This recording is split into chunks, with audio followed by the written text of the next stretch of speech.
நாம் தியானிக்க இருக்கிற கேள்வி பதில் நேரம் இயேசு கிறிஸ்துவின் வருகை. அண்ணா கொஞ்சம் சவுண்ட் கம்மியா இருக்கு. போன வாரமும் கொஞ்சம் வாய்ஸ் கம்மியா இருந்தது. அது எப்படின்னு பாருங்க. அது ஒருவேளை ஏதோ ப்ளூடூத் எதாவது ஆன் பண்ணிருக்கீங்களா?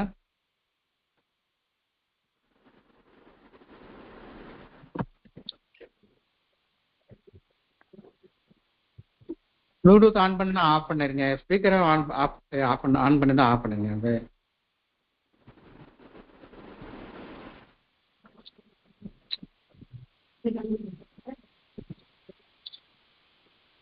ஹலோ, இப்ப கேக்குதா? ஹலோ,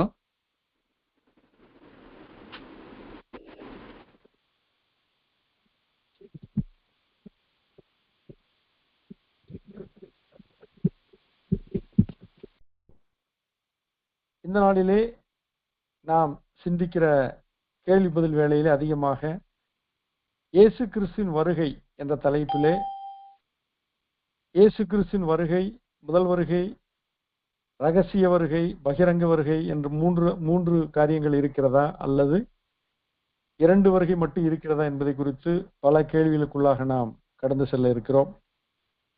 இயேசு கிறிஸ்துவின் முதல் வருகை குறித்து நாம் தெள்ளத் தெளிவாக ஏற்கனவே நாம் அறிந்திருக்கிறோம். பாவிகளை ரட்சிப்பதற்கு கிறிஸ்து இயேசு உலகத்தில் வந்தார். பாவிகளில் பிரதான பாவி நான் என்று பவுல் தன்னை குறித்து இயேசுவின் முதல் வருகையை அவர் பிரத்யட்சமாக சொல்லுகிறார். அதிலே தன்னுடைய தனிப்பட்ட ரட்சிப்பை முதன்மைப்படுத்தி அவர் சொல்கிறார். பாவிகளை ரட்சிப்பதற்கு கிறிஸ்து இயேசு உலகத்திற்கு வந்தார். பாவிகளில் பிரதான பாவி நான். அப்படி என்றால் எத்தனையோ பாவிகள் இருக்கலாம், ஆனால் நான் பிரதான முதன்மையான பாவி, என்னை மீட்கும்படியாகவும் அவர் வந்தார் என்று சொல்லி முதல் வருகையை அவர் வெளிச்சம் போட்டு காட்டுகிறார். முதல் வருகை என்பது இயேசு கிறிஸ்து கடவுள் மனிதனாக பிறந்தார். பிள்ளைகள் மாம்சத்தையும் இரத்தத்தையும் உடையவராயிருக்க அவர் மாம்சத்தையும் இரத்தத்தையும் உடையவரானார். அவர்களை பிசாசின் பிடியிலிருந்து மீட்கும்படியாக, பாவத்தில் இருந்து மீட்கும்படியாக, சாபங்களின் கட்டுகளிலிருந்து மீட்கும்படியாக, அறியாமை என்னும் இருளிலிருந்து அகற்றும்படியாக, நியாயப்பிரமாணத்தின் நுகத்தை உடைத்து போட்டு அதை நிறைவேற்றி முடித்து நியாயப்பிரமாண பலுவை நீக்கும்படியாக இயேசு வந்தார். இது முதல் வருகையின் காரியம்.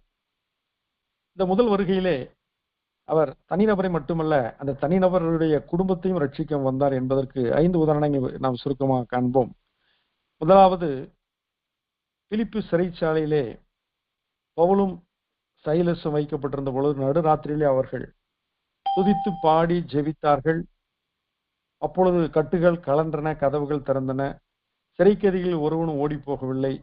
இதை தவறாய் புரிந்து கொண்ட சிறைச்சாலைக்காரன் அவன் பட்டயத்தை எடுத்து தன்னை தற்கொலை செய்து கொள்ளும்படியாக அவன் முயன்ற பொழுது பவுல் சத்தமிட்டு சொன்னார், நாங்கள் யாவரும் இங்கேதான் இருக்கிறோம், ஒருவரும் ஓடி போகவில்லை என்று சொன்னபொழுது அவன் பிரமித்து ஆச்சரியப்பட்டு, இவர்களுக்கு ரட்சிப்பு வந்தும் இவர்கள் ஓடாதிருக்கிறார்களே, மீட்பு வந்தும் தப்பி போவதற்கு வழி வந்தும் ஓடாதிருக்கிறார்கள் என்றால் இது என்ன காரியம் என்று சொல்லி பவுலிடத்தில் வினவின பொழுது அவர் ஒரு காரியத்தை சொல்கிறார். அப்போஸ்தலர் 16:31, கர்த்தராய் இயேசு கிறிஸ்துவை விசுவாசி, அப்பொழுது நீயும் உன் வீட்டாரும் ரட்சிக்கப்படுவீர்கள். நீ விசுவாசி, நீ மட்டுமல்ல உன் வீட்டாரும் ரட்சிக்கப்படுவார்கள் என்று சொன்னார். இன்றைக்கு நம்முடைய வீடுகளிலே நாம் ரட்சிக்கப்பட்டிருக்கிறோம், மகிழ்ச்சி தான். ஆனால் வீட்டில் உள்ள அனைவரும் ரட்சிக்கப்பட்டிருக்கிறோமா?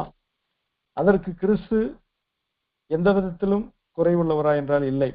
இங்கு நாம் அவரை விசுவாசிக்கும் பொழுது நம் வீட்டார் அனைவரும் ரட்சிக்கப்படுகிறார்கள் என்று பார்க்கலாம். என்னுடைய உறவினர்களிலே அநேகர் இன்றைக்கு கிறிஸ்துவை ஏற்றுக்கொண்டு விசுவாசித்திருக்கிறார்கள் என்றால் பல வருடங்களாக விசுவாசித்து ஜெபித்த பொழுது, அவரை தொடர்ந்து விசுவாசித்த பொழுது குடிகாரர்கள் குடியிருந்து விடுதலை பெற்றார்கள், பொடி போடுகிறவர்கள் பொடி போடுவதிலிருந்து விடுதலை பெற்றார்கள். எத்தனையோ பேர் பாவங்களின் கட்டுகளிலும் சாபங்களிலிருந்து விடுதலையாகி இன்றைக்கு கர்த்தரை முழு மனதோடு சேவிக்கிறார்கள். ஆலய ஆராதனைகள் தொடர்ந்து பங்கு பெறுகிறார்கள். வேதத்தை வாசித்து பரிசுத்த வாழ்க்கை வாழ்வதற்கு தங்களை அர்ப்பணித்திருக்கிறார்கள். இது எப்படி ஆயிற்று? இயேசு கிறிஸ்துவை விசுவாசிக்கும் பொழுது நாம் மட்டுமல்ல, நம் வீட்டார் அனைவரும் ரட்சிக்கப்படுகிறார்கள். அடுத்ததாக, முதலாம் அழிவு ஜலப்பிரளயம் வந்த பொழுது 140 வருடங்கள் 120 வருடங்கள் அதிகமாக நோவா பிரசங்கம் பண்ணினான் என்று பார்க்கிறோம். ஆனால் அவனும் அவன் குடும்பத்தார் மட்டுமே காக்கப்பட்டார்கள், ரட்சிக்கப்பட்டார்கள்.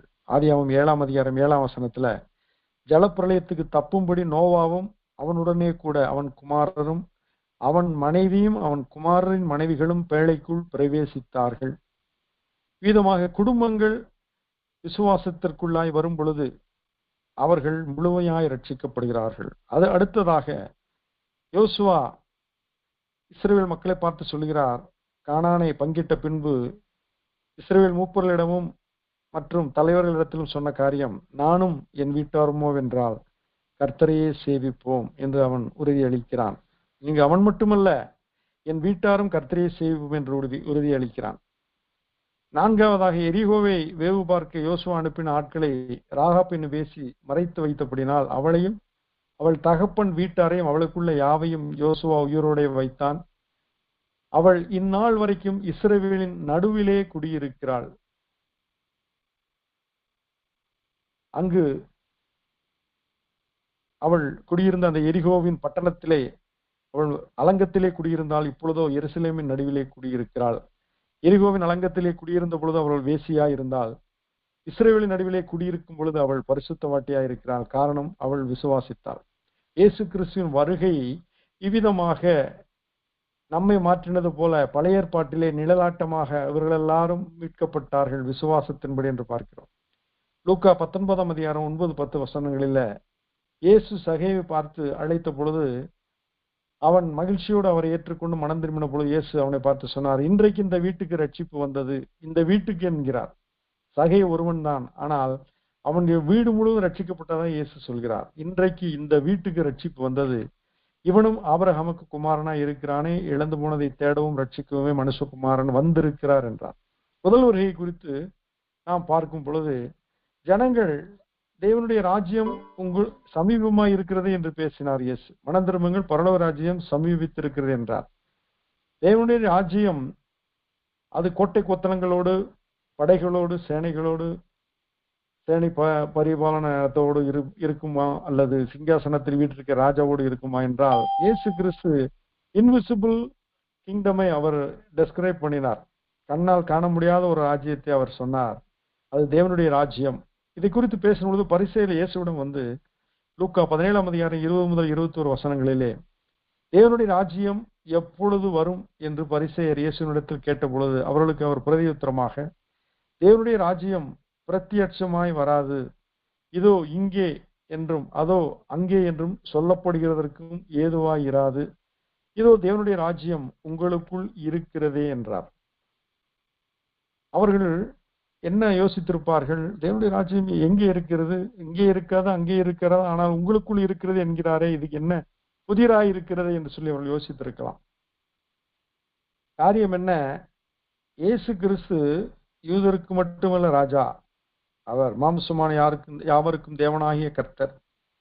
ராஜாக்களை தள்ளி ராஜாக்களை ஏற்படுத்துகிற ராஜாதி ராஜா அவர் வந்திருக்கிறார். அப்பொழுது அவருடைய ராஜ்யமும் அங்கு வந்திருக்கிறது என்பதை அவர்கள் அறியும்படியாக அவர் சொன்னார், இதோ தேவனுடைய ராஜ்யம் உங்களுக்குள் இருக்கிறதே. ராஜாவாகி அவரே இருக்கும் பொழுது ராஜ்யம் இருக்கத்தானே செய்யும்.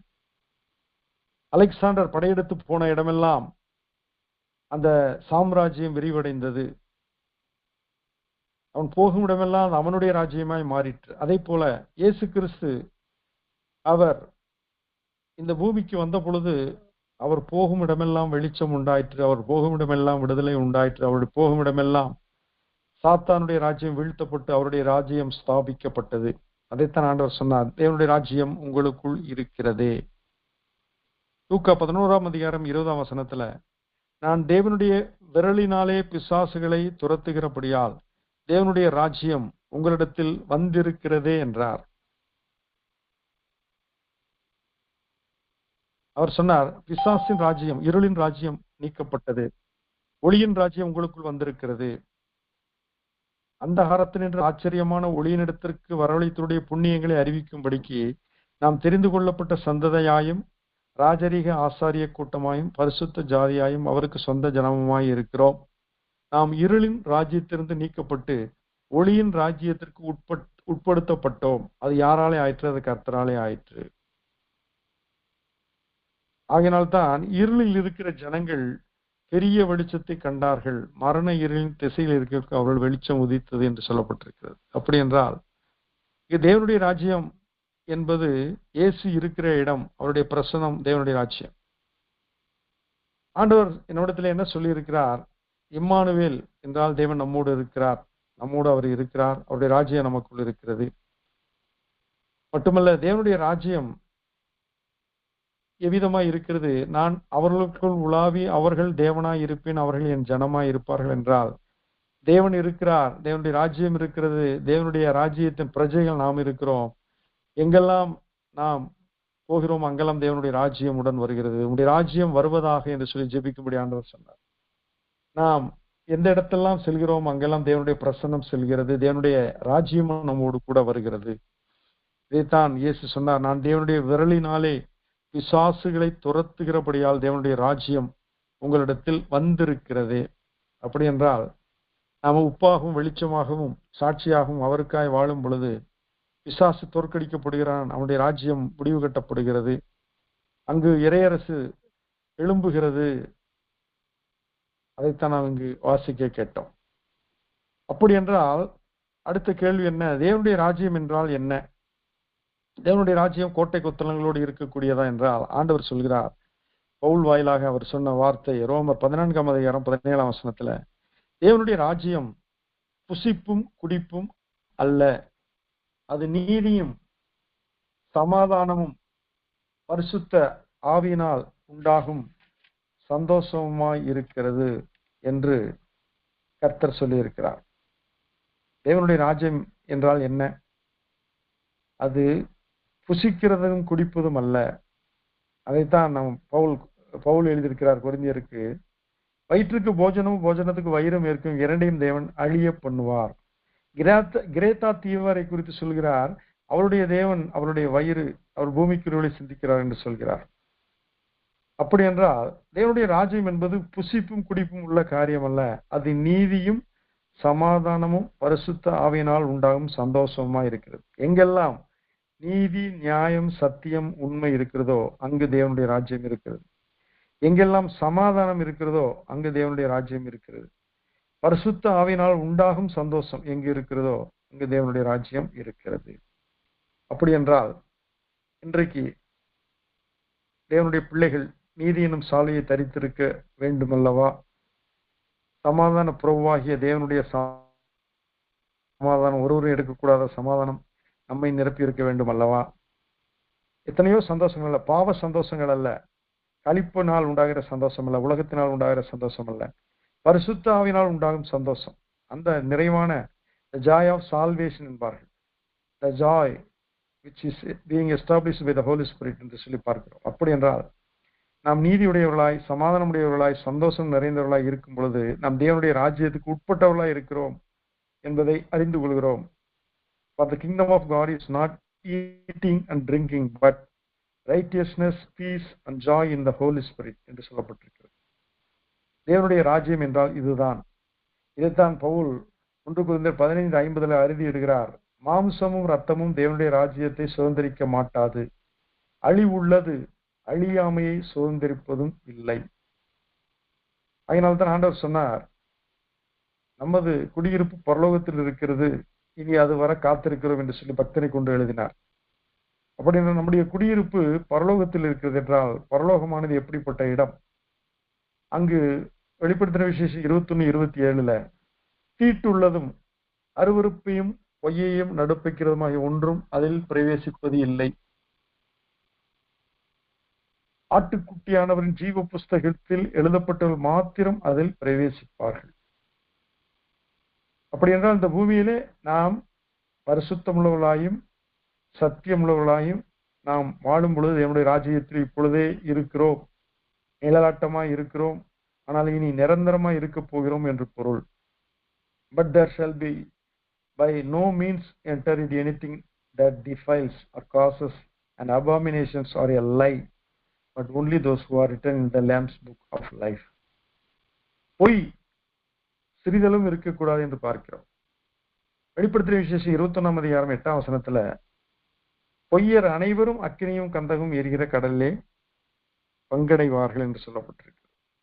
அப்ப அப்படி என்றால் தேவனுடைய ராஜ்யத்திலே நிரந்தரமாக பிரவேசிப்பதற்கு நாம் இந்த பூமியிலே நிழலாட்டமாய் இருக்கிற இறை அரசிலே வாழ்கிற நாம் பரிசுத்தமுள்ளவர்களாய் சத்தியமுள்ளவர்களாய் நடக்க வேண்டும் என்று பார்க்கிறோம்.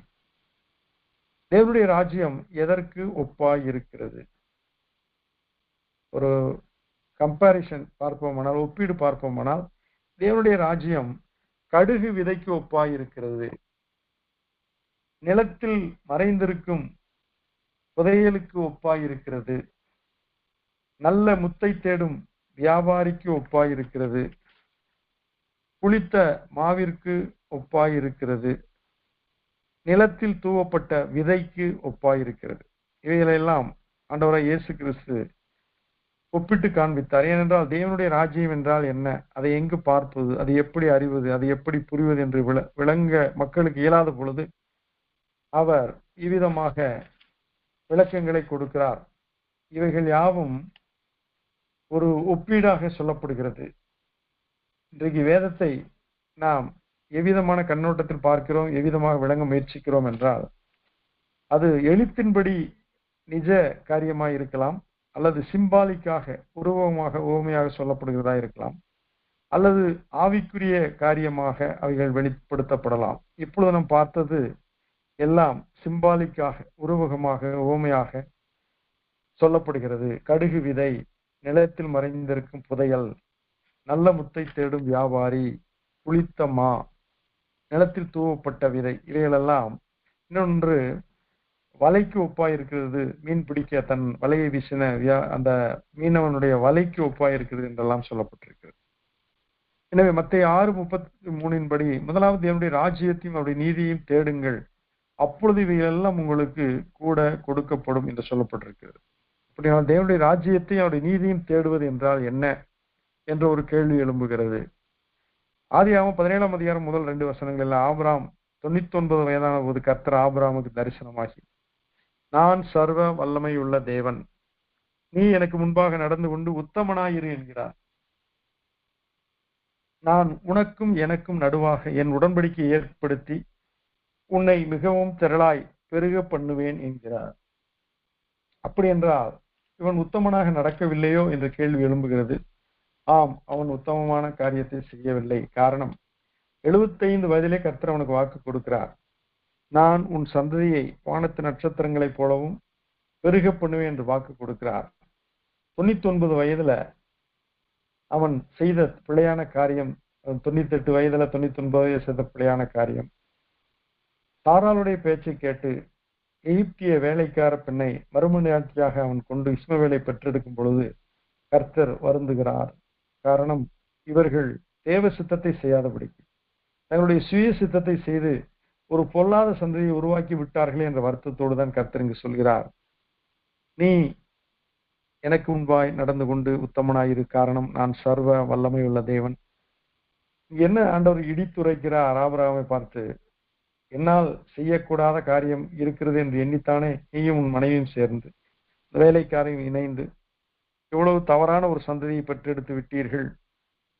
நான் சர்வ வல்லமையுள்ள தேவன் என்பதை நீங்கள் காலங்களை கடந்தபடியினால் பொறுமையற்றவராய் நடந்தீர்களே என்று சொல்லி இப்பொழுது கர்த்தர் வாக்கு பண்ணுகிறார், நீ எனக்கு முன்பாய் நடந்து கொண்டு உத்தமனாயிரு, நான் உனக்கும் எனக்கும் நடுவாக என் உடன்படிக்கையை ஏற்படுத்தி உன்னை மிகவும் திரளாய் பெருக பண்ணுவேன் என்று சொல்லி விருத்த சேதன உடன்படிக்கையை ஏற்படுத்துகிறார்.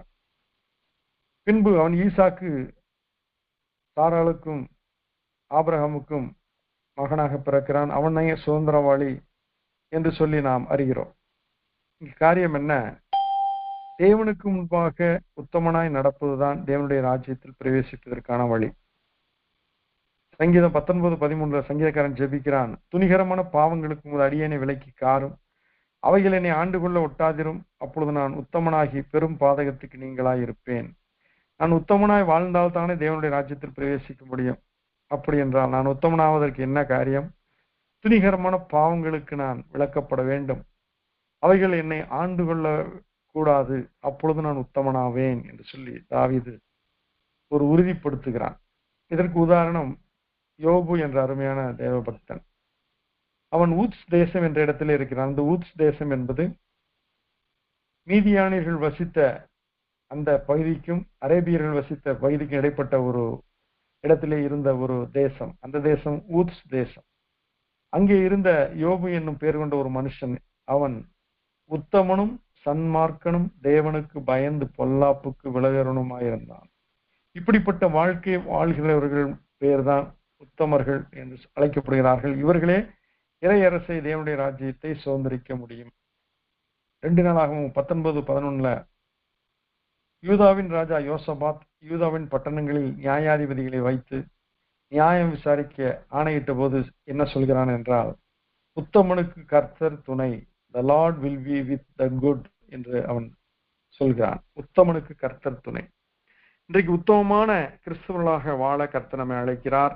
ஏனென்றால் நாம் ஒரு பரிசுத்தமுள்ள தேவனை பின்பற்றுகிறவர்கள், பரிசுத்த ஜாதி என்று நாம் அழைக்கப்படுகிறோம். அவர் பரிசுத்த தேவன் என்று அழைக்கப்படுகிறார். அவர் அருளிய வேதாகமும் பரிசுத்த வேதாகமும் எனப்படுகிறது. அவருடைய ராஜ்யம் பரிசுத்த ராஜ்யம் என்று சொல்லப்படுகிறது. அவருடைய ஆவியானவர் பரிசுத்த ஆவியானவர் என்று அழைக்கப்படுகிறார். ஆகினால் இந்த பரிசுத்த வாழ்க்கையிலே வாழ்கிறவர்கள் உத்தமர்களாய் இருக்கிறார்கள். அவர்களுக்கு கர்த்தர் துணையாய் இருக்கிறார். அவர்களுக்கு தேவனுடைய ராஜ்யம் சொந்தமாகிறது. அவருடைய 2ஆம் வருகையிலே அவர்கள் எடுத்துக்கொள்ளப்பட்டு என்றென்றைக்கு அவரோடு இருப்பார்கள். இயேசு கிறிஸ்துவின் முதல் வருகை குறித்து நாம் பார்த்தோம். அவருடைய 2ஆம் வருகை குறித்து சிந்திப்போமானால், அவருடைய 2ஆம் வருகை என்ன? அவருடைய 2ஆம் வருகை எப்பொழுது நடக்கும்? 2ஆம் வருகை உண்டு என்று இருக்கும் பொழுது ரகசிய வருகை என்று உண்டா? அது எப்பொழுது சபை எடுத்துக்கொள்ளப்படும்? புறையின மக்கள் எப்பொழுது நியாயம் விசாரிக்கப்படும்? என்ற நிறைய கேள்விகள் இருக்கின்றன. அவைகளுக்குரிய பதிலை நாம் சுருக்கமாக காண்போம். அப்போஸ்தலர் 1ஆம் அதிகாரம் 3 முதல் 11 வசனங்களிலே, இயேசுவானவர் பாடுபட்ட பின்பு 40 நாளளவும் அப்போஸ்தலருக்கு தரிசனமாகி தேவனுடைய ராஜ்யத்திற்குரியவைகளை அவருடனே பேசி அநேகம் தெளிவான திருஷ்டாந்தங்களினாலே அவர்களுக்கு தம்மை உயிரோடு இருக்கிறவராக காண்பித்தார். அன்றியும் அவர் அவர்களுடனே கூடி வந்திருக்கும் போது அவர்களை நோக்கி, யோவான் ஜலத்தினாலே ஞானஸ்நானம் கொடுத்தான், நீங்கள் சில நாளைக்குள்ளே பரிசுத்த ஆவியினாலே ஞானஸ்நானம் பெறுவீர்கள். இதைத்தான் நிக்கோதேமு என்ற ஒரு பரிசேயர்களின் தலைவனாய் இருந்த ஒரு மனிதன் இயேசுவிடம் ராத்திரியிலே வந்து கேட்கிறான், நீ ரபி, நீ தேவனிடத்திலிருந்து வந்தவர் என்பதை அறிந்திருக்கிறேன், இல்லை என்றால் இப்படிப்பட்ட அற்புதங்களை செய்ய முடியாதே என்று சொன்ன பொழுது ஆண்டவர் அவனை பார்த்து சொன்னார், நீ ஜலத்தினாலும் ஆவியினாலும் பிறவாவிட்டால் தேவனுடைய ராஜ்யத்தை காண மாட்டாய், பிரவேசிக்க மாட்டாய் என்கிறார். பரிசுத்த ஆவியின் ஞானஸ்நானம் என்பது மனித ஆவி பரிசுத்த ஆவியானவரால் ஆட்கொள்ளப்படுவதை குறிக்கிறது. இன்னைக்கு மனித ஆவி அது உலக ஆவியினால் நிரப்பப்படலாம், பிசாசுடைய ஆவியினால் நிரப்பப்படலாம், அல்லது பரிசுத்த ஆவியினால் நிரப்பப்படலாம். பரிசுத்த ஆவியினாலே நிரப்பப்படுகிற அந்த அனுபவம் தான் பரிசுத்த ஆவியினாலே கொடுக்கப்படுகிற ஞானஸ்நானம். ஆகையால் நீங்கள் எருசலேமை விட்டு போகாமல் என்னிடத்தில் கேள்விப்பட்ட பிதாவின் வாக்கு தத்தம் நிறைவேற காத்திருங்க என்று கட்டளையிட்டார். பிதாவின் வாக்கு தத்தம் என்ன? யோவேல் தீர்க்கதரிசன புஸ்தகத்திலே, மாம்சமான யாவர் மேலும் என் ஆவியை ஊற்றுவேன் என்று கர்த்தர் வாக்கு பண்ணி இருக்கிறார். ஏனென்றால் மனிதன் தெய்வீகத்தை புரிந்து கொள்ள முடியாது, மனிதன் மாம்சத்தின்படி ஆவிக்குரிய காரியங்களை அறிய முடியாது. அதற்கு பரிசுத்த ஆவியானுடைய நிறைவு, அபிஷேகம், ஞானஸ்நானம் வேண்டும், வழிநடத்துதல் வேண்டும், அவருடைய உணர்த்துதல் வேண்டும். அப்பொழுதுதான் ஆவிக்குரியவைகளை அறிந்து கொள்ள அவன் ஆவிக்குரியவனாக மாற முடியும். மாம்சத்துக்குரியவன் ஆவிக்குரியவனை அறிந்து கொள்ள முடியாது, ஆவிக்குரியவன் மாம்சத்துக்குரியவனை செய்யக்கூடாது. இப்படிப்பட்டபடினாலே பரிசுத்த ஆவியானவர் இயேசு கிறிஸ்து சொன்னார் சீடரை நோக்கி, நான் போகாதிருந்தால் தேற்றரவாளன் வரமாட்டார், நான் போவேனே ஆகில் உங்களுக்கு நல்லது, நான் போய் உங்களுக்கு வேறொரு தேற்றரவாளனை அனுப்புவேன், அவர் இங்கு வந்து பாவத்தை குறித்தும் நீதியை குறித்தும் நியாய தீர்ப்பை குறித்தும் கண்டித்து உணர்த்துவார். ஏனென்றால் இவைகள் உங்களுக்கு பரலோக ராஜ்யத்திற்கு வழிகாட்டுகிற வெளிச்சமாக, துணையாக, உதவியாக இருக்கும் என்பதை அவர் அறிவித்து சொல்கிறார். அப்பொழுது கூடி வந்திருந்தவர்கள் இயேசுவை நோக்கி, ஆண்டவரே, இக்காலத்திலா ராஜ்யத்தை இஸ்ரவேலுக்கு திரும்ப கொடுப்பீர் என்று கேட்டார். தேவனுடைய ராஜ்யத்தை குறித்து நாம் சிந்தித்துக் கொண்டிருக்கிறோம். தேவனுடைய ராஜ்யத்திலே இன்றைக்கு இராதவர்கள் என்றைக்கும் இருக்க முடியாது. நாம் ராஜ்யத்தின் பிள்ளைகள் என்று அழைக்கப்படுகிறோம், ஒளியின் ராஜ்யத்தை சுதந்திரிக்க அழைக்கப்படும் என்று அறிக்கப்படுகிறோம். இன்றைக்கும் தேவனுடைய ராஜ்யத்திலே நாம் நிழலாட்டமாய் இயேசு கிறிஸ்துவின் கிருபையால் வாழ்ந்து கொண்டிருக்கிறோம். நம்மை சுற்றிலும் அக்னிமயமான ரதங்களாலும் தூதர்களாலும் சூழப்பட்டிருப்பதை நாம் அறியாமல் வாழ்ந்து கொண்டிருக்கிறோம். நம்முடைய கண்கள் திறக்கப்படும் போது அவைகள் வெளியாகும். அதற்கு அவர் பிதாவானவர் தம்முடைய ஆதீனத்திலே வைத்திருக்கிற காலங்களையும் வேலைகளையும் அறிகிறது உங்களுக்கு அடுத்ததல்ல. பரிசுத்த ஆவி உங்களிடத்தில் வரும்போது நீங்கள் பலன் அடைந்து எருசலேமிலும் யூதேயா முழுவதிலும் சமாரியாவிலும் பூமியின் கடைசி பரியந்தம் எனக்கு சாட்சிகளாய் இருப்பீர்கள் என்றார். இந்த வசனத்தை பெற்றுக்கொண்ட பின்புதான் பேதுருவும் யோவானும் பிறவி சப்பனை நடக்க செய்கிறார்கள். மரித்து போன தொற்காலை பேதுரு உயிரோடு எழுப்பி விடுகிறான். அதே போல கல்லெறியுண்ட பவுலை அங்கு பர்னபா சீஷர்கள் ஜெபம் பண்ணி உயிரோடு திரும்ப கொண்டு வருவதை நாம் காண்கிறோம். அவன் மரித்து போனான் என்று எண்ணுகிறார்கள். மரித்தானே என்று சொல்லப்படவில்லை. ஆனால் அவன் கல்லெறியுண்டு லீஸ்திராவிலே கல்லெறியுண்டு அவன் ஊருக்கு புறம்பே போடப்படுகிறான். ஆனால் சீஷர்கள் அவனை சுற்றி ஜெபித்து அவனை உயிருள்ளவனாக கொண்டு வருகிறார்கள். விரியன் பாம்பு மெலித்தா தீவிலே அவன் கையை கவிக்கொள்கிறது. அப்பொழுது அவன் உயிருள்ளவனாய் இருக்கிறான். அதைத்தான் பவுல் சொல்கிறான், நான் மரணத்தை எப்பொழுதும் சுமந்து திரிகிறேன் என்கிறான். இவ்விதமானால் பரிசுத்த ஆவியானவர் எல்லாருடைய பலவீனங்களிலும் அவர் பலனை கட்டளையிடுகிறார். இப்பொழுது கர்த்தர் சொல்கிறார், பிதாவானவர் தம்முடைய ஆதீனத்திலே வைத்திருக்கிற காலங்களையும் வேலைகளையும் அறிகிறது உங்களுக்கு அடுத்ததல்ல. எப்பொழுது உலகம் முடியும், எப்பொழுது இயேசு இரண்டாம் வருகையிலே அவர் வருவார் என்று கேட்ட பொழுது இயேசு சொல்கிறார், அது பிதாவுக்கு உரிய காரியம். பிதாவுடைய ஆதீனம், own authority of holy father, அவர் காட் ஃபாதர். அவரிடத்திலே இருக்கிற அந்த சுயாதீன அதிகாரத்தின்படி அவர் இயேசு கிறிஸ்து எப்பொழுது திரும்ப இந்த பூமிக்கு செல்ல வேண்டும் என்பதை குறித்து அவர் சொன்னாலுடைய பிதாவும் அதை அறிய அவர் மனதுள்ளவராக இல்லை. அதைத்தான் அவர் சொல்கிறார், பிதா தவிர குமாரனும் அந்த வேலையை அறியார் என்று சொல்கிறார். அப்படி என்றால் என்ன காரியம்? அது பிதாவிற்குரிய அதிகாரம். குமாரனை எப்பொழுது முதலாவது அனுப்பினாரோ, தேவன் தம்முடைய ஒரே பேரான குமாரனை விசுவாசிக்கிறவன் எவனும் அவன் கெட்டு போகாமல் நித்திய ஜீவனை அடையும்படிக்கு அவரை தந்தருளி இவ்வளவாய் பிதாவாகிய தேவன் உலகத்தில் அன்பு கூர்ந்தார். அதே போல இரண்டாம் வருகை என்பதையும் அந்த நேரத்தையும் காலத்தையும் பிதாவானவர் மாத்திரமே தன்னுடைய ஓன் அத்தாரிட்டியில் ஆதீனத்தில் அவர் வைத்திருக்கிறார். அதை குமாரனாகி நானும் அதை அறிய எனக்கு உகந்தது அல்ல, நான் அதை விடுவித்து அது பிதாவினிடத்திலே அந்த காரியத்திலே நான் வைத்திருக்கிறேன் என்று சொல்லி இயேசு கிறிஸ்து அறிக்கையிடுகிறார். இவைகளை அவர் சொன்ன பின்பு அவர்கள் பார்த்து கொண்டிருக்கையில் உயர எடுத்துக் கொள்ளப்பட்டார். இங்குதான் அசென்ஷன் என்று சொல்லப்படுகிறது. எடுத்துக்கொள்ளப்படுதல் என்பது இயேசு கிறிஸ்து சிலுவையிலே ரத்தத்தை சிந்தி அவர் காலை 9 மணிக்கு சிலுவையில் அறையப்பட்டார். பின்பு அவர் 3 மணி வரை சிலுவையிலே தொங்கினார். பின்பு அரிமத்தேனை யோசேப்பு போய் அவருடைய சரீரத்தை பிலாத்தினிடத்திலே அடக்கம் பண்ண உத்தரவு கேட்டு ஒருவரும் வைத்திராத புதிய கல்லறையிலே இயேசு கிறிஸ்துவின் சரீரத்தை வைப்பதற்கு கொண்டு போகும் பொழுது அங்கு நிக்கோதேமு 100 ராத்தல் கரிய போலம் வெள்ளை போலம் கொண்டு வந்து அடக்கம் பண்ணுவதற்கு அவனும் ஆவணம் செய்கிறான். அவர்கள் இருவரும் சேர்ந்து அடக்கம் செய்கிறார்கள். அடக்கம் பண்ணப்பட்ட கிறிஸ்து 3ஆம் நாளிலே ஞாயிற்றுக்கிழமை அதிகாலையிலே அவர் உயிர் திறந்து மகதலேனா மரியாளுக்கும் மற்றும் சீஷர்களுக்கும் 40 நாள் அவர் தரிசனமாகிறார். இப்பொழுது ஆண்டவராய் இயேசு கிறிஸ்து அவர் தோமாவுக்கு தன்னுடைய கைகளையும் விழாவையும் காண்பித்து, இவைகளை பார், என் விழாவிலே உன் கையை போடு, என் கைகளிலும் கால்களிலும் உன் விரலை போட்டு பார், ஆணிகளால் கடாவப்பட்ட இடம் என்ற பொழுது ஆண்டவரே என் தேவனே என்று சொல்லி அவன் ஆண்டவரை தொழுது கொண்டான் என்று பார்க்கிறோம். அவ்விதமான இயேசு கிறிஸ்து இப்பொழுது அவர் கண்கள் பார்த்து கொண்டிருக்கையில் அவர் உயரே எடுத்துக் கொள்ளப்பட்டார். அவர்கள் கண்களுக்கு மறைவாக ஒரு மேகம் அவரை எடுத்துக்கொண்டது. அவர் போகிற போது அவர்கள் வானத்தை அண்ணாந்து பார்த்து கொண்டிருக்கையில் இதோ வெண்மையான வஸ்திரம் தரித்தவர்கள் 2 பேர் அவர்களுக்கு அருகே நின்று, கலிலேயராகிய மனுஷரே, நீங்கள் ஏன் வானத்தை அண்ணாந்து பார்த்து நிற்கிறீர்கள்? உங்களிடத்தில் நின்று வானத்துக்கு எடுத்துக்கொள்ளப்பட்ட இந்த இயேசுவானவர் எப்படி உங்கள் கண்களுக்கு முன்பாக வானத்துக்கு எழுந்தருளி போனாரோ அப்படியே மறுபடியும் வருவார் என்றார். 2ஆம் வருகை குறித்து அறுதியிட்டு சொல்லப்பட்ட காரியம் இங்கு தூதர்களால் சீஷர்களுக்கு சொல்லப்படுகிறது. பவுல் தெசலோனிக்கே பட்டணத்தாருக்கு இதை எழுதுகிறார். 1 தெசலோனிக்கே 4ஆம் அதிகாரம் 16-17 வசனங்களிலே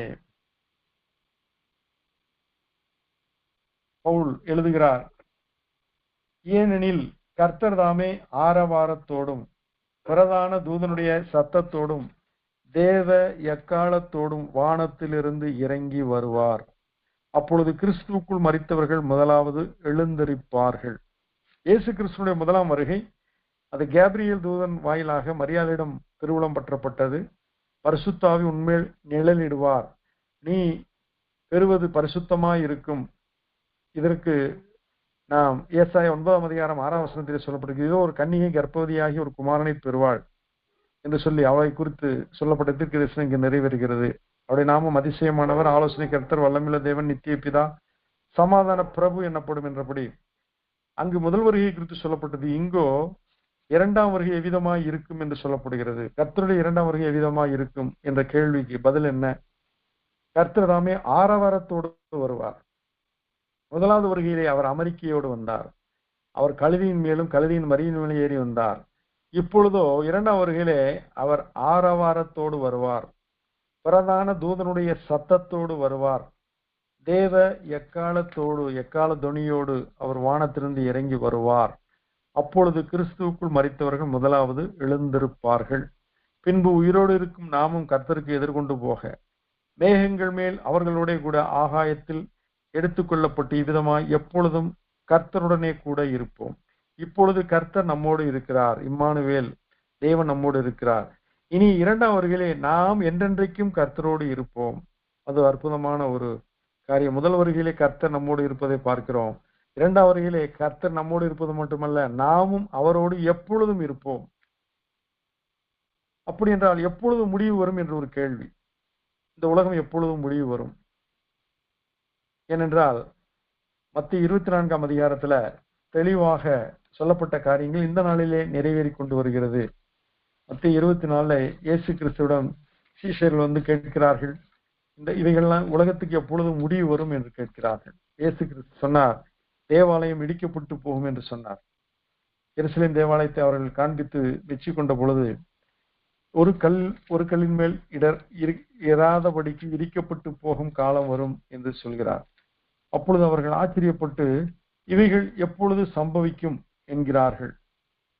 அவர் ஒளிவு மணிமேல் உட்கார்ந்திருக்கையில் சீஷர்கள் அவரிடத்தில் தனித்து வந்து இவைகள் எப்பொழுது சம்பவிக்கும்? இது ஒரு கேள்வி.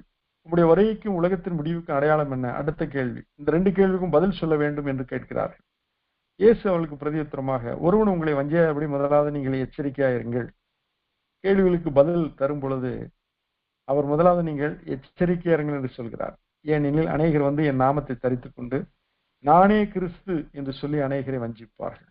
இன்றைக்கு பாருங்கள், எந்த மனுஷனும் பொய்யன் என்று என் மனக்கலக்கத்திலே சொன்னேன் என்று தாவீது சொல்கிறார். ஆனால் இன்றைக்கு மனிதர்களை, ஊழியர்களை கடவுளுக்கு நிகராக வழிபடுவதோ தேடுவதோ கிறிஸ்துவுக்கு ஒப்பாக ஏற்றுக்கொள்வதோ ஒரு வஞ்சனையான காரியம். இதைத்தான் ஆண்டவர் சொல்கிறார், ஒருவனும் உங்களை வஞ்சியாதபடி எச்சரிக்கையாருங்கள். அநேகர் என் நாமத்தை தரித்துக் கொண்டு நானே கிறிஸ்து என்று சொல்லி அநேகரை வஞ்சிப்பார்கள்.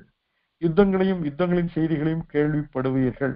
இன்றைக்கு நாம் ஈரான் யுத்தத்தை கேள்விப்பட்டுக் கொண்டிருக்கிறோம். கலங்காதபடி எச்சரிக்கையாயிருங்கள். இவைகளெல்லாம் சம்பவிக்க வேண்டியதே, ஆனாலும் முடிவு உடனே வராது. இது ஒரு ஆரம்பம், இது ஒரு தொடக்கம். ஜனத்துக்கு விரோதமாய் ஜனமும் ராஜ்யத்துக்கு விரோதமாய் ராஜ்யமும் எழும்பும். பஞ்சங்களும் கொள்ளை நோய்களும் பூமி அதிர்ச்சிகளும் பல இடங்களில் உண்டாகும். இன்றைக்கு அமெரிக்காவிலே எப்பொழுதும் தோட்டாக்கள் பிரசிடென்ட்டை, ஜனாதிபதியை தொடர்ந்து கொண்டே இருக்கின்றன. எலெக்ஷனுக்கு முன்பாக அவர் சுடப்பட்டார், காதிலே அவருக்கு காயம் உண்டானது. நேற்றைய நாளிலும் 2 நாட்களுக்கு முன்பாக அவர் வெள்ளை மாளிகையிலே கூட்டங்களிலே கலந்து கொண்டிருந்த போது சுடும்படியான ஒரு சம்பவம் தொடர்ந்தது. காரணம், ட்ரம்பை ஆதரிக்கிற அமெரிக்கர்கள் உண்டு, ட்ரம்பை எதிர்க்கிற அமெரிக்கர்கள் உண்டு. இதுதான் ஜனத்துக்கு விரோதமாய் ஜனம். ஒரே தேசத்திலே 2 வகையான ஜனங்கள் இருக்கிறார்கள். ராஜ்யத்துக்கு விரோதமாய் ராஜ்யம் எழும்புகிறது. பஞ்சங்களும் கொள்ளை நோய்களும் பூமி அதிர்ச்சிகளும் பல இடங்களில் உண்டாகும். ஜப்பான் வல்னரபிள் என்கிறார்கள். அது அதிகமாக நிலநடுக்கம் நடைபெறுகிற ஒரு பூமியானது ஜப்பான். அந்த பகுதியிலே அதிகமாக நிலநடுக்க வாய்ப்புகள் அதிகம். பூமி அதிர்ச்சிகள் பல இடங்களிலே உண்டாகும். ஜப்பானில் மட்டுமல்ல, பல இடங்களிலே தென் அமெரிக்காவின் தேசங்களிலும் பூமி அதிர்ச்சிகள் உண்டாகின்றன. இவைகளெல்லாம் வேதனைகளுக்கு ஆரம்பம். அப்படி என்றால் ஆரம்பத்தை நாம் வாழ்ந்து கொண்டிருக்கிறோம். இனி எப்பொழுது அது சம்பவிக்கும்? இந்த கேள்விக்கு பதில், உங்களை உபத்திரவங்களுக்கு ஒப்பு கொடுத்து உங்களை கொலை செய்வார்கள், என் நாமத்து நிமித்தம் நீங்கள் சகல ஜனங்களாலும் பகைக்கப்படுவீர்கள். இன்றைக்கு பாருங்கள், கிறிஸ்தவர்கள் இந்தியாவிலே பகைக்கப்படுகிறார்கள். அப்பொழுது அநேகர் இடரல் அடைந்து ஒருவரை ஒருவர் காட்டி கொடுத்து ஒருவரை ஒருவர் பகைப்பார்கள். அநேக கள்ளத்தீர்க்கதரிசிகளையும் எழும்பி அநேகரை வஞ்சிப்பார்கள். கள்ளத்தீர்க்கதரிசிகள் என்றால் வேதத்திலே இருக்கிற காரியங்களை தவறாக போதித்து கள்ள தீர்க்க தரிசனம் உரைத்து தங்கள் பக்கம் தங்கள் பணப்பையை நிரப்புவதற்காக, தங்களுக்கு புகழை ஏற்படுத்திக் கொள்வதற்காக, தங்களுடைய கட்டுப்பாட்டிலே விசுவாச மக்களை கட்டி வைத்திருப்பதற்காக, அடிமைகளாய் வைத்திருப்பதற்காக இன்றைக்கு கள்ள தீர்க்க தரிசிகள் அநேகரை வஞ்சிப்பார்கள். அக்கிரமம் மிகுதியாவதினால் அநேகருடைய அன்பு தணிந்து போகும். முடிவு பரிந்த நிலை நிற்பவனை ரட்சிக்கப்படுவான். ராஜ்யத்தினுடைய இந்த சுவிசேஷம் பூலோகம் எங்கும் உள்ள சகல ஜாதிகளுக்கும் சாட்சியாக பிரசங்கிக்கப்படும். அப்போது முடிவு வரும். எப்பொழுது இந்த தேசம் உலகம் முடிவுக்கு வரும் என்றால், தேவனுடைய நற்செய்தி, இயேசு கிறிஸ்துவின் நற்செய்தி, அவரது சிலுவை புண்ணியமானது உலகத்தின் கடைசி பரியந்தம் பிரசங்கம் பண்ணப்பட்டு முடியும் பொழுது உலகம் முடிவுக்கு வரும். அப்படி என்றால் இன்றைக்கும் கிறிஸ்துவின் நற்செய்தி அறிவிக்கப்படாத அநேக நாடுகள் இருக்கத்தானே செய்கிறது. ஒருவன் அனுப்பப்படாவிட்டால் அவன் எப்படி பிரசங்கிப்பான்? பிரசங்கிக்காவிட்டால் எப்படி கேள்விப்படுவார்கள்? கேள்விப்படாவிட்டால் எப்படி விசுவாசிப்பார்கள்? விசுவாசியாவிட்டால் எப்படி கர்த்தரை தொழுது கொள்வார்கள்? தொழுது கொள்ளாவிட்டால் எப்படி ரட்சிக்கப்படுவார்கள்? அப்படி என்றால் இன்றைக்கு அனுப்பப்படுவது அரிதாயிருக்கிறது. அருகில் உள்ள கிராமத்துக்கு போங்கள் என்று நம்மை அனுப்புகிறார். எதிரே இருக்கிற பட்டணத்துக்கு போங்கள் என்று அனுப்புகிறார். நீ உன் இனத்தாரிடத்திற்கு போய் கர்த்தர் உனக்கு இறங்கி செய்தவைகளை அறிவி என்கிறார். உலகமெங்கும் போங்கள் என்கிறார். அப்படி என்றால் நாம் புறப்பட்டு போவது நம்மேல் விழுந்த கடமை. ஒவ்வொரு கிறிஸ்தவனும் புறப்பட்டு போகும்போது ஆண்டவருடைய இரண்டாம் வருகை தீவிரமாய் தெளிவாய் இருக்கும் என்று சொல்லி நாம் அறிந்து கொள்ள முடியும். ஆகையினால் இரண்டாம் வருகை எப்போது வரும் என்பதற்கு காரியம், அவருடைய நற்செய்தி பூமி எங்கும் அறிவிக்கப்பட்டு நிறைவேறும் பொழுது அந்த முடிவு தொடங்கும் என்று நாம் பார்க்கிறோம். மத்திய 24:14 வசனத்தை அதை வாசிக்க கேட்டோம். எபிரேயர் 10:37 வருகிறவர் இன்னும் கொஞ்ச காலத்தில் வருவார், தாமதம் பண்ணார். அப்படி என்றால் 2000 வருடங்கள் ஆயிற்றே வேதாகமம் எழுதிய என்று பார்க்கிறோம். 1000 வருடங்கள் அவருக்கு ஒரு நாள் போல, ஒரு நாள் அவருக்கு 1000 வருடங்கள் போல. 6000 வருடங்கள் படைக்கப்பட வேண்டியவைகளை வெறும் 6 நாளிலே ஆண்டவர் சிருஷ்டித்தார் என்றால் அவர் சர்வ வல்லமையுள்ள தேவன், அவர் சிருஷ்டியின் நாயகர். ஆயினால் 6000 வருடம் படைத்தவைகளை அவர் நிகிரகம் பண்ணுவதற்கு வருகிறார் என்றால் பாவம், அசுத்தம், அவைகள் ஆண்டவருடைய ராஜ்யத்தை சுதந்திரிக்க முடியாது. ஆகினால் அவைகளை அவர் நிகிரகம் பண்ணுவார். 2 பேதுரு 3:9 தாமதிக்கிறார் என்று சிலர் எண்ணுகிறபடி கர்த்தர் தமது வாக்குத்தத்தத்தை குறித்து தாமதமாயிராமல் ஒருவரும் கெட்டு போகாமல் எல்லாரும் மனம் திரும்ப வேண்டும் என்று விரும்பி நம்மேல் நீடிய பொறுமை உள்ளவராய் இருக்கிறார். இன்னொரு கேள்வி வருகிறது, இயேசு வருகிறார் என்று சொல்கிறார்களே, 2000 உலகம் முடிந்துவிடும் என்றார்களே, அது என்ன ஆயிற்று? நம் நாட்டில் மட்டுமல்ல, மார்ட்டின் லூத்தர் காலங்களிலும் பெரிய பரிசுத்தவான்கள் காலங்களிலும் அவர்கள் சில வருடங்களை நிர்ணயித்தார்கள். ஒருவேளை அது அவருடைய சொந்த கணிப்பாய் இருந்திருக்கலாம், சொந்த விருப்பமாய் இருந்திருக்கலாம். அவர்கள் நாட்களையும் நேரங்களையும் பிதா தவிர ஒருவனும் அதை அறியான் என்று இயேசு கிறிஸ்து சொன்ன வார்த்தையை மறந்திருக்கலாம். அவ்விதமாக அவர்கள் சிலர் வருடங்களை குறிக்கிறார்கள். குறிப்பாக கொரிய தேசத்தை சேர்ந்த சில மத போதகர்கள் வருடங்களை குறித்தார்கள். அதுபோல ஜெர்மன் தேசத்தை சேர்ந்த மார்ட்டின் லூத்தர் கூட ஒரு வருடத்தை குறித்தார். ஜான் வெஸ்லி ஒரு வருடத்தை குறித்தார். அதற்குள்ளாக இயேசு சீக்கிரம் வந்துவிடா என்று சொல்ல அவர்கள் விசுவாசித்தார்கள். அது அவர்களுடைய மதியீனமான காரியம்தான். காரணம், யாரும் அதை அறிய முடியாது என்று பிதாவை தவிர ஒருவனும் அதை அறியா என்று இயேசு சொன்ன பின்பு நாம் அதை குறிப்பது மதியீனமான காரியம் தானே. ஆகினால் இயேசு வர தாமதிக்கிறார் என்று நாம் எண்ணுகிறோமே, அது தவறு. தாமதிக்கிறார் என்று சிலர் எண்ணுகிறபடி கர்த்தர் தமது வாக்குத்தத்தத்தை குறித்து தாமதமாயிராமல் ஒருவரும் கெட்டு போகாமல் எல்லாரும் மனம் திரும்ப வேண்டும் என்று விரும்பி நம்மேல் நீடிய பொறுமை உள்ளவராய் இருக்கிறார். சிலர் ரட்சிக்கப்பட்டு 10 வருடங்கள் ஆகலாம், சிலர் 20 வருடங்கள் ஆகலாம். 20 வருடத்திற்கு முன்பாக இயேசு வந்திருப்பாரானால் இன்றைக்கு ரட்சிக்கப்பட்டவருடைய நிலைமை என்ன யோசித்து பார்ப்போம். அப்படி என்றால் எல்லாரும் மனம் திரும்ப வேண்டும் என்று சொல்லி கர்த்தர் காத்திருக்கிறார். ஆகினால்தான் அவருடைய வருகை தாமதமாக நம் பார்வைக்கு தெரிகிறது. அப்படி அல்ல. இரண்டாம் வருகை குறித்த இறையியல் கருத்துக்கள் இன்றைக்கு 2 வகையான கருத்துக்கள் இருக்கிறது.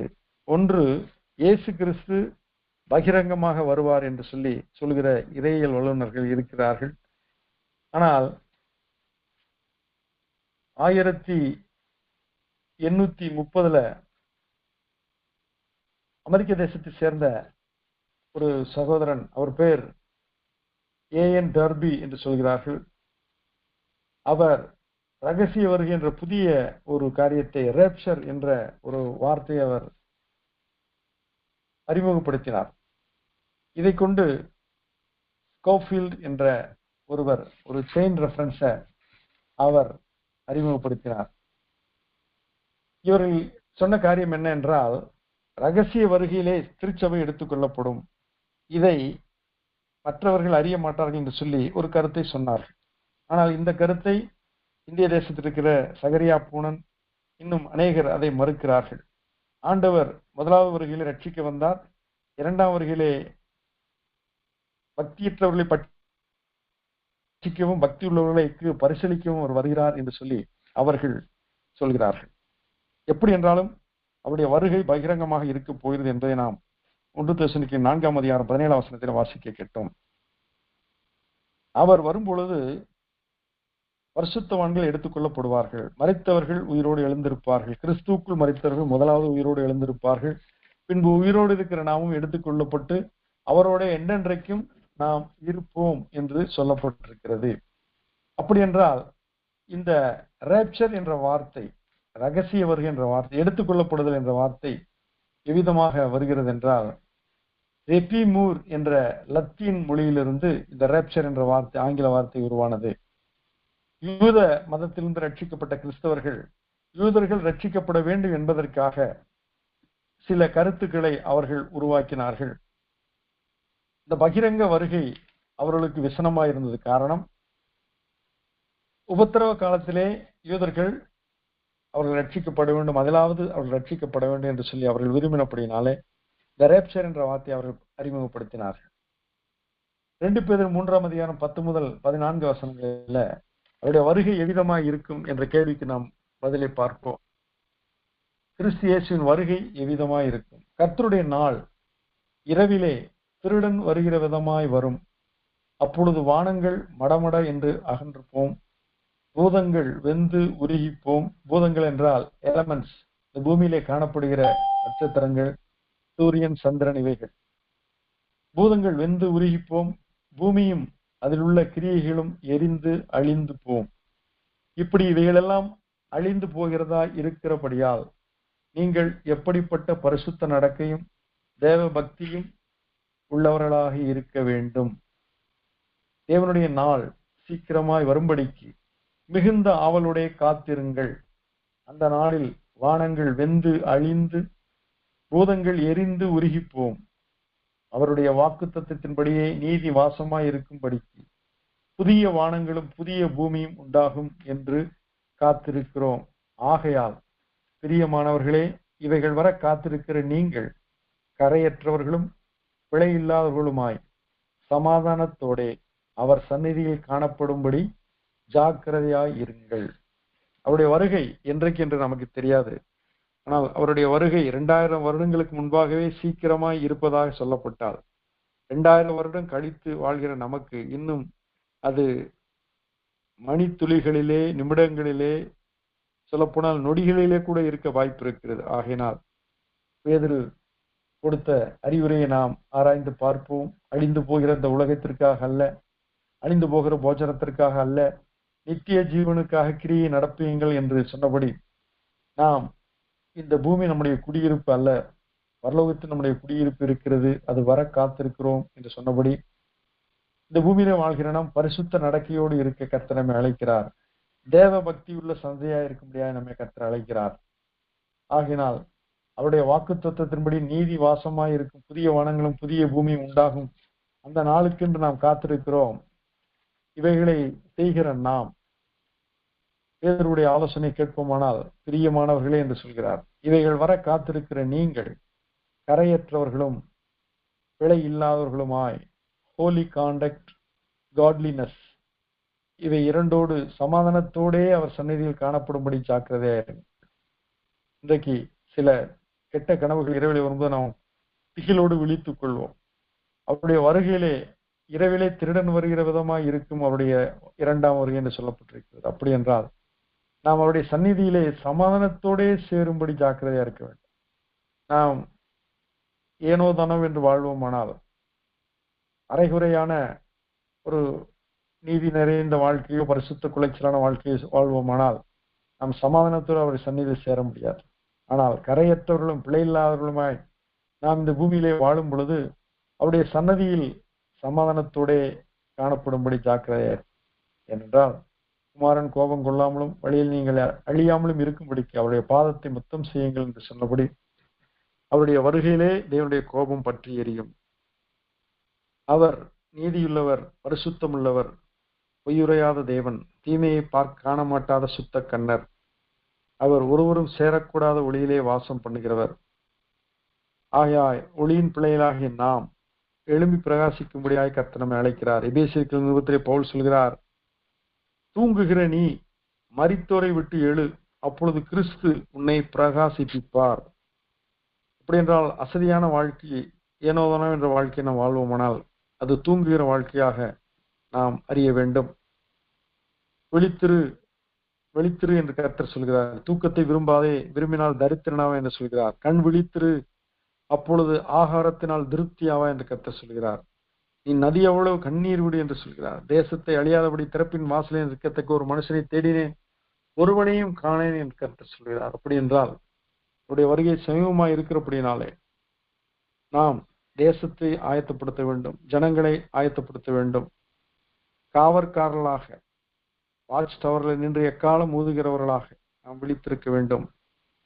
வெளிப்படுத்தின விசேஷம் 22ஆம் அதிகாரம் 20ஆம் வசனத்தில் விதமாய் சொல்லப்பட்டிருக்கிறது, இவைகளை சாட்சியாக அறிவிக்கிறவர் மெய்யாகவே நான் சீக்கிரமாய் வருகிறேன் என்கிறார். ஆமேன். கர்த்தராகிய இயேசுவே வாரும் என்று சொல்லி வெளிப்படுத்தின விசேஷம் தன்னுடைய அதிகாரத்தின் அந்த கடைசி வசனத்துக்கு முதல் வசனமாக இது நிறைவு பெறுகிறது.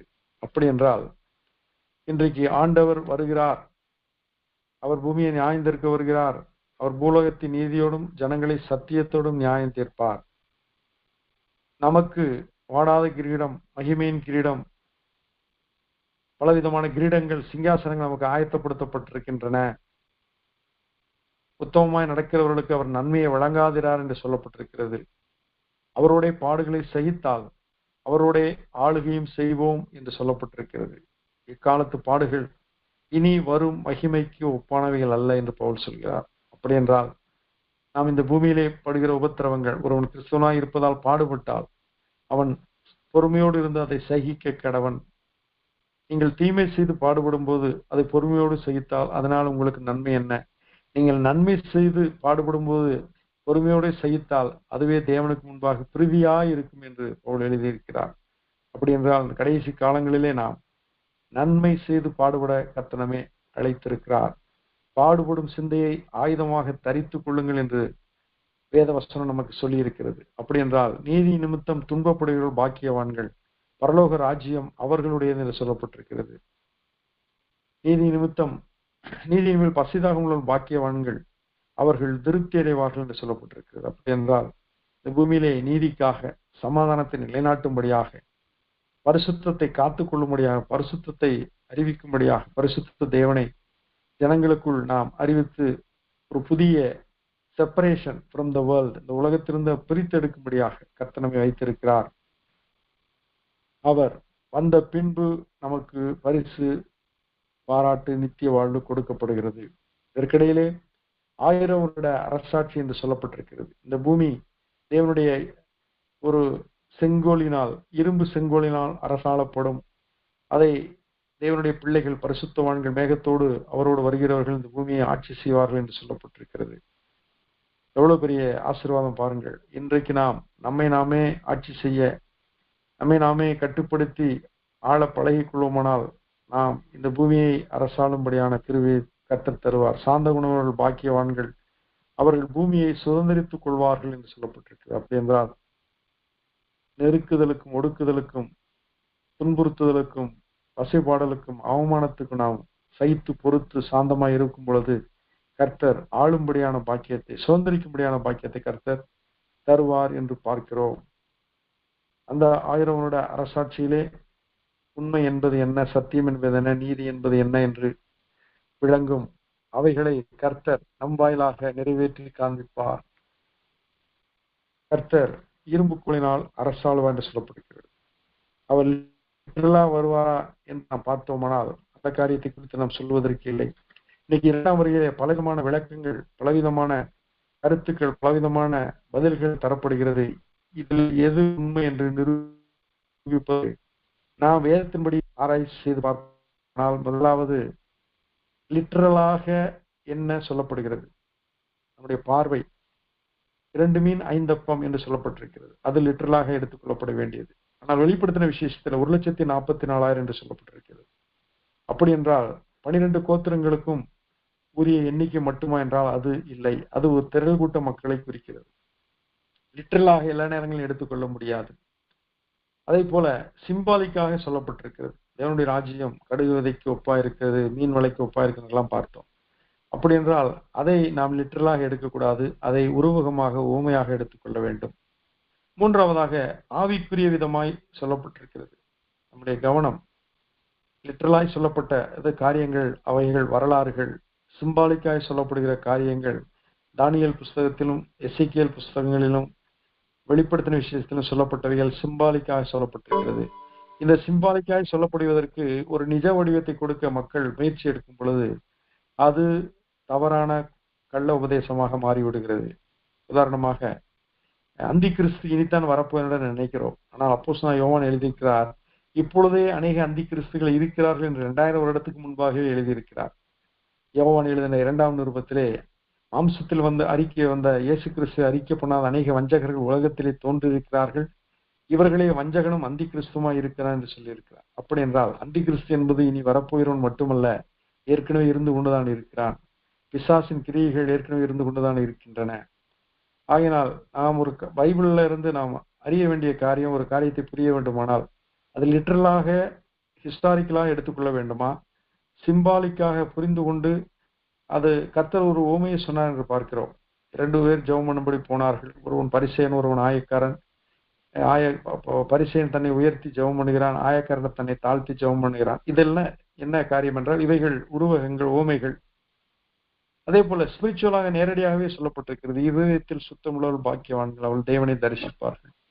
இதெல்லாம் ஆவிக்குரிய காரியங்கள். இந்த 3 நிலைகளை வைத்து நாம் கண்ணோட்டத்தை வைத்து பார்ப்போமானால் நாம் வேதத்தை புரிந்து கொள்வது எளிது. இதிலே யார் சொன்னது, ஏன் சொல்லப்பட்டது, எங்கு சொல்லப்பட்டது, எப்பொழுது சொல்லப்பட்டது, எதற்காக சொல்லப்பட்டது, யாரிடத்திலே சொல்லப்பட்டது, யார் யாரிடத்திலே சொன்னது என்பதெல்லாம் நான் கேள்வி கேட்டு பழகுவோமானால் கேள்விகளுக்கு நம்ம பதில் எளிதாக கர்த்தர் நமக்கு தருவார். மட்டுமல்ல, பொதுவான வேதத்தை வாசிக்கும் பொழுது நமக்கு அதை வாசித்து விட்டு கடந்து சென்று கொண்டே இருக்கிறோம். ஆனால் அதில் 3 காரியங்களை நாம் செய்வோமானால் நம்முடைய வாழ்க்கைக்கு அது அந்த வேத வசனங்கள் நமக்கு ஆசீர்வாதமாக இருக்கும். பிறருடைய கேள்விகளுக்கு பதிலளிக்கக்கூடியதா இருக்கும். அதில் முதலாவது காரியம் அப்சர்வேஷன். முதலாவது ஒரு கான்டெக்ஸ்டை படிக்கும் பொழுது என்ன என்று உணர வேண்டும். குறிப்பாக லூக்கா எழுதின நற்செய்திகள் 19ஆம் அதிகாரம் முதல் 10 வசனங்களிலே சகேயை பற்றி சொல்லப்பட்டிருக்கிறது. கிறிஸ்து இயேசு அவனை ரட்சித்தார் என்று பார்க்கிறோம். இது ஒரு அப்சர்வேஷன். என்ன அப்சர்வேஷன்? அந்த இடம் எரிகோ, அது சபிக்கப்பட்ட இடம். சகேயு அவன் ஐஸ்வர்யவான், அவன் ஆயக்காரர்களின் தலைவன், பொருளாசை நிறைந்தவன், அவன் பாவி என்று சமுதாயத்தால் ஒதுக்கப்பட்டவன், எல்லாராலும் அவன் புறக்கணிக்கப்பட்டவன். ஆனால் அவன் கர்த்தரை தேடுகிறான். இதெல்லாம் அப்சர்வேஷன். இயேசு கிறிஸ்து நின்று அவனிடத்தில் அவன் வீட்டுக்கு போகிறார் என்றால் பாவியிலே ரட்சிக்க கிறிஸ்து இயேசு உலகத்திற்கு வந்தார். அப்படி என்றால் சகேவை ஏற்றுக்கொண்டவர் நம்மை ஏற்றுக்கொள்வார். இன்றைக்கு பணத்திற்காக, உலகத்திற்காக வட்டி விட்டு கடுமையாய் கொள்ளையடித்து வாழ்கிற மக்களையும் கர்த்தரால் ரட்சிக்க முடியும் என்பதை நாம் அப்சர்வ் பண்ணிக்கொள்ள வேண்டும். இரண்டாவதாக இன்டர்பிரேஷன். இதை நாம் சரியாய் விளங்கிக் கொள்ளும்படியாக அதிலே கொஞ்சம் ஆழமாய் ஆராய்ச்சி செய்ய வேண்டும். யோவான் 5ஆம் அதிகாரம் 39ஆம் வசனம் விதமாக சொல்லியிருக்கிறது, வேத வாக்கியங்களை ஆராய்ந்து பாருங்கள், அவைகளால் உங்களுக்கு நித்திய ஜீவன் உண்டு என்று எண்ணுகிறீர்களே, என்னை குறித்து சாட்சி கொடுக்கிறீர்கள் அவைகள் என்றால் ஆராய்ந்து பார்க்க வேண்டும். சத்தியத்தை மேய்ந்து கொள் என்று கர்த்தர் சொல்லியிருக்கிறார். அப்படி என்றால் பசுமாடானது மாடானது புல்லை மேய்கிறது, பின்பு அதை இறைப்பையிலே வைத்துக் கொண்டு பின்பு அசை போடுகிறது. அதே போல நம்முடைய வாழ்க்கையிலே சத்தியத்தை முதலாவது நாம் மேய்ந்து கொள்ளும்படியாக இருக்க வேண்டும். பின்பு அவைகளை சிந்தித்து யோசித்து அவைகளை இன்டர்பிரட் பண்ண வேண்டும். முதலாவது அப்சர்வேஷன், இரண்டாவது இன்டர்பிரிட்டேஷன், மூன்றாவதாக அப்ளிகேஷன். நாம் கற்றுக்கொண்டவைகளை நம்முடைய வாழ்க்கையிலே நாம் நடைமுறைப்படுத்த வேண்டும். ஒருவேளை பரிசுத்தம் என்ற காரியத்தை கற்றுக்கொள்கிறோமா, பரிசுத்தமாய் வாழ நாம் பிரயாசப்பட வேண்டும். பொய் உரைக்க கூடாது என்று கற்றுக்கொள்கிறோமா, அப்படி என்றால் பொய் பேசாதிருக்க நாம் முயற்சி எடுக்க வேண்டும். இதுதான் அப்ளிகேஷன். இல்லை என்றால் ஏட்டு சுரக்காய் கறிக்கு உதவாது என்பது போல, ஊருக்கு உபதேசம் என்பது போல, இந்த வேத வசனங்கள் நம்முடைய வாழ்க்கையை லயிக்காது லபிக்காது என்று பார்க்கிறோம். அதனால் அப்சர்வேஷன், இன்டர்பிரிட்டேஷன், அப்ளிகேஷன் இவைகளின் வாயிலாய் வேதத்திலே காணப்படுகிற கேள்விகளுக்கு நாம் பதில் காண முயற்சிக்கும் பொழுது நிச்சயமாய் நமக்கு பரிசுத்த ஆவியானவர் சகல சத்தியத்துக்குள் நடத்துவார். மட்டுமல்ல, நமக்கு பைபிள் டிக்ஷனரி ஒன்றை வாங்கி வைத்துக் கொள்ள வேண்டும். அகராதி என்பார்கள் ஆங்கிலத்திலே. டிக்ஷனரி என்பதற்கு அகராதி, வேதாகம அகராதி. ஆங்கிலத்திலே டிக்ஷனரி இருக்கிறது. அவைகளை நாம் வாங்கி வைத்துக் கொண்டோமானால் நாம் வேதத்திலே பயணம் செய்வதற்கு அந்த டிக்ஷனரி உதவியா இருக்கும். மட்டுமல்ல, வரைபடங்கள்லாம் கொடுக்கப்பட்டிருக்கு. இந்த வரைபடங்களை நாம் அடிக்கடி எடுத்து பார்த்து இந்த இடம் எங்கே இருக்கிறது.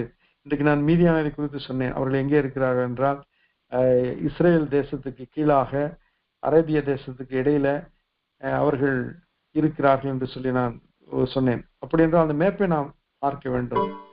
மூன்றாவதாக ஸ்டடி பைபிள் வைத்துக் கொள்ள வேண்டும். அவர்கள் இன்றைக்கு கமெண்ட்ரிஸ் கொடுத்திருக்கிறார்கள். அவைகள் எல்லாவற்றையும் நாம் ஏற்றுக்கொள்ள முடியுமா என்றால் சொல்ல முடியாது.